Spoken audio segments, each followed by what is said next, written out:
Something that I wish to mention is that Albion Online is technically a classless MMO. You're welcome to wear any set of gear without any restrictions to fully customize the type of player you wish to play. For those of you that are more inclined to take a more aggressive or a quicker approach to progressing in the early game, a great strategy is to wear the plate armor set that we've already crafted, and then also craft a tier 2 leather chest piece. This way you can take advantage of the high damage mitigation that comes with the plate armor, the one-handed weapon, and the shield, but also take advantage of a little bit more magic resistance with the leather armor, and have that nice regrowth spell that you can use at any time. That combination will alone drastically reduce your downtime as you proceed in the early game. Now what we'll do is we will engage what is called a mini-boss in Albion Online. Mini-bosses will typically have an orange or a red ring underneath them. Taking advantage of the hybrid character that we've created, you can see that this is a relatively easy encounter.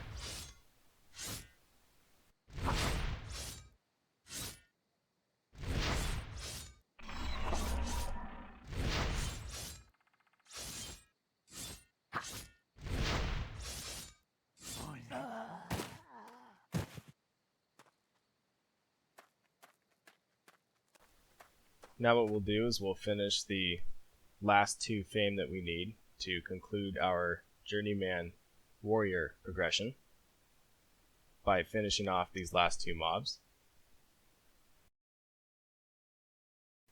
And now that we've unlocked the Journeyman Warrior progression, it is time for us to head back to town. The quickest way to head back to town is to simply just sprint your way through the zone and hit your shield to mitigate the damage. Be aware of your surroundings and run to a safe spot if things get a little too tricky.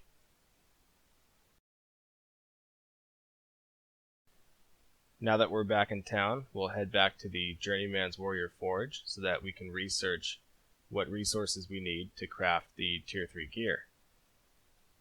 You'll notice that the gear is no longer red because we just unlocked the combat progression so that we can use the gear.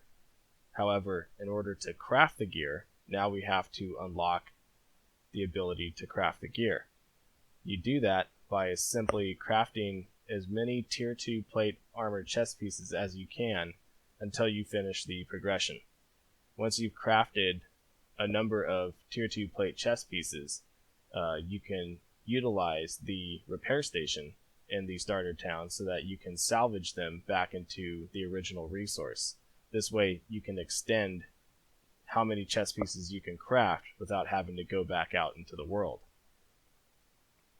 What I did first was farm 100 copper ore, smelt it into copper bars, and then craft chest pieces, salvage them, craft some more, salvage them, and then craft some more.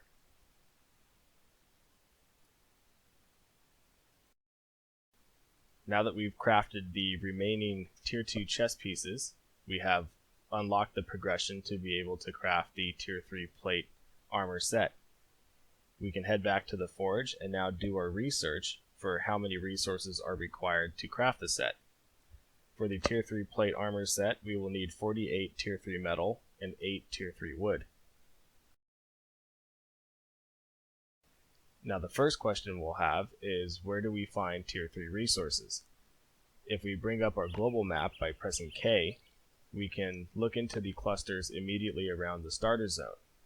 If you look at the bottom of the cluster map, it will list the Roman numerals for what levels of tier resources are in that zone. If we click on the Sunder Fork cluster, you can see that we have Roman numerals 1 through 3 of all the resources that we need. So what we'll do is we will travel into the Sunder Fork cluster by going up through Reedvale and down into Sunder Fork. Now that we are in the cluster of Sunder Fork, we will begin to look to see where we can find tier 3 resources. We know from harvesting the tier 2 resources that the metal nodes are typically along the cliffs. So what I'll do is I will head to the left towards the cliffs and look for the metal nodes. If you attract any tier 3 creatures, or any creature of that matter, just be sure to defeat it, so that way it doesn't keep harassing you while you're trying to harvest. To our left is an orange tree. It's not one that we've seen before, so what we'll do is we will click on it to see if that is a tier 3 tree. Sure enough, this is a chestnut tree, which is a tier 3 tree. You know from when you click on the tree, or any resource for that matter, an icon will display with a casting bar, and that icon will tell you what level tier that node is. It is a great way to just simply help memorize what tiers go to which resources in the world of Albion.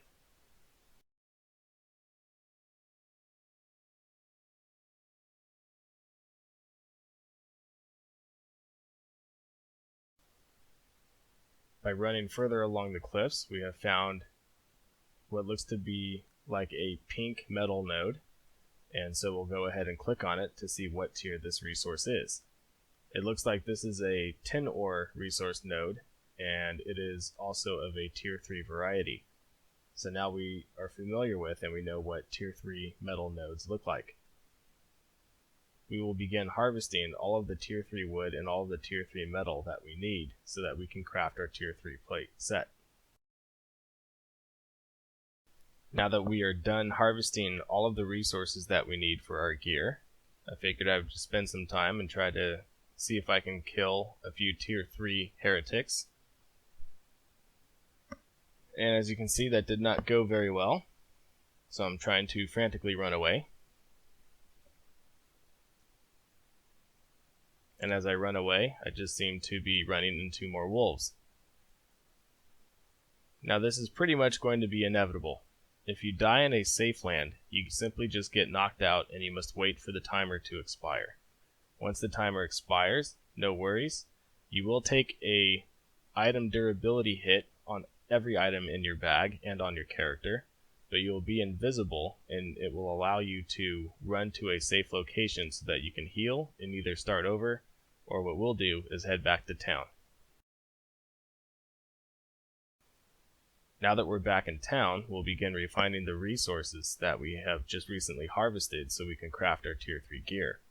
What you'll soon realize is that you cannot refine tier 3 resources without having tier 2 resources as well.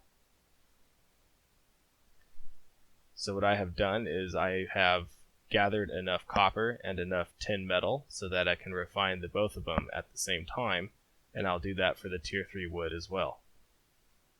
Now that we've crafted our tier 3 resources, we can finally craft our first tier 3 armor set. This is very exciting because by now you'll feel that you've probably spent about a day to get to this point, and this video really does not do its justice into how much time that actually takes. This tier 3 gear you will be utilizing for a very long period of time as you slowly work up towards tier 4. By now you have spent lots of time and have gained lots of experience in the world of Albion. You know how to identify certain tiers of creatures, you know how to identify certain tiers of humanoids, and you know how to identify certain tiers of resources.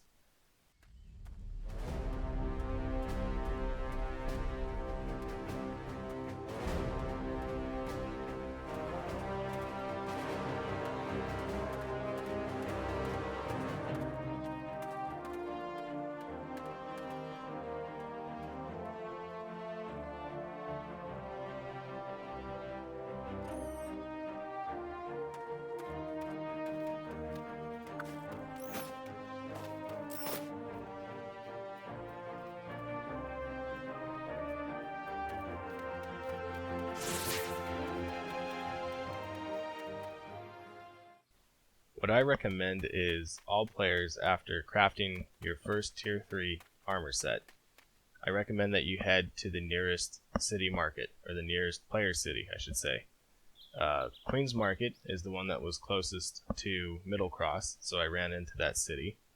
As you can see, these cities are huge. There are tons of plots that you can buy land on to build homes, to build crafting stations, to sell goods. These player cities can also be captured by guilds, or at least occupied by guilds. The auction houses in Albion Online are not currently linked, so every auction house in the game has its own different regional market where the the supply and demand of the goods are based off the needs of the players living in and around that player's city. The guild banks are not linked either, so that the guild bank that you had in Middle Cross and the guild bank that we have in Queen's Market, they're not linked to one another. So therefore, you can have more goods and you can split them up between all the different banks throughout Albion. The Player Island vendor is where you can set up your own private oasis in Albion Online. It is a small, unique little island that only you and whoever you give access to, whatever players you give access to, can visit this island.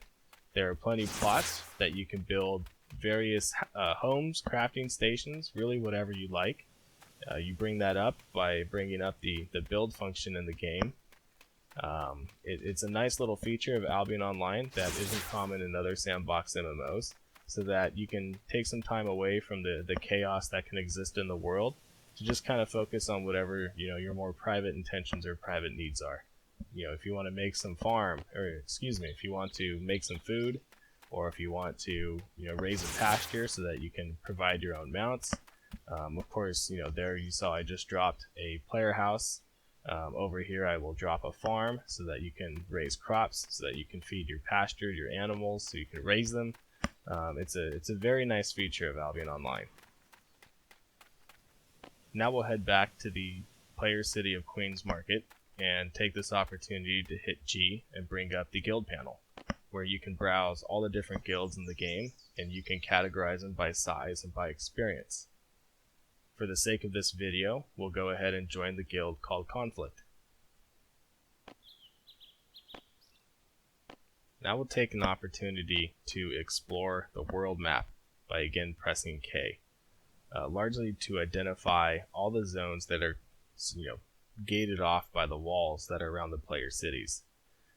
These are all areas that can have active PvP. As you can see, the safe zones go up to a maximum level of tier 4 in the current build.